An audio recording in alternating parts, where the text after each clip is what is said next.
দেশে cashless society গড়ে তোলা সম্ভব হলে বছরে ১.৫ থেকে ২ লাখ কোটি টাকার রাজস্ব বাড়বে বলে জানিয়েছেন বাংলাদেশ ব্যাংকের governor doctor Ahsan H Mansur.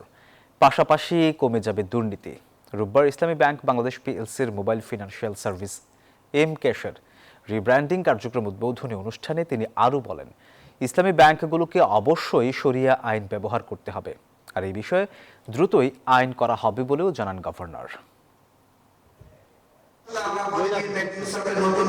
দেশে ইসলামী ব্যাংকের হাত ধরে ১৯৮৩ সালে প্রথম চালু হয় ইসলামী শরিয়া ভিত্তিক ব্যাংকিং কার্যক্রম। শরিয়া মেনে লেনদেন, অংশীদারিত্ব ও লাভ লোকসান নীতির কারণে ধীরে ধীরে জনপ্রিয় হয়ে ওঠে এই ব্যাংকিং ব্যবস্থা। ফলে অনেক ব্যাংকই এই পদ্ধতিতে ব্যাংকিং কার্যক্রম চালু করে। তবে নামে শরিয়া ভিত্তিক বলা হলেও নিয়ম মানছে না কেউ কেউ।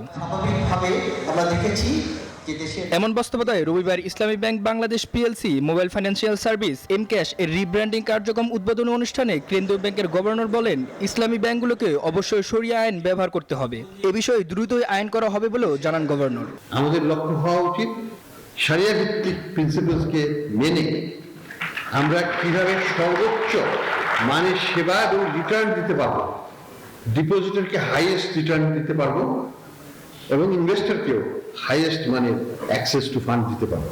আমরা ইসলামিক ব্যাংকিং ল ড্রাফট প্রায় শেষ হয়ে আসছে। এটা আমরা ইসলামিক ডেভেলপমেন্ট ব্যাংকের সাথে এবং অন্যান্য যে প্রতিষ্ঠান আছে বাহরাইন বেসড এবং মালয়েশিয়া বেসড আইএফএসবি তাদের সাথে আলোচনা করে আমরা এই লটা করছি।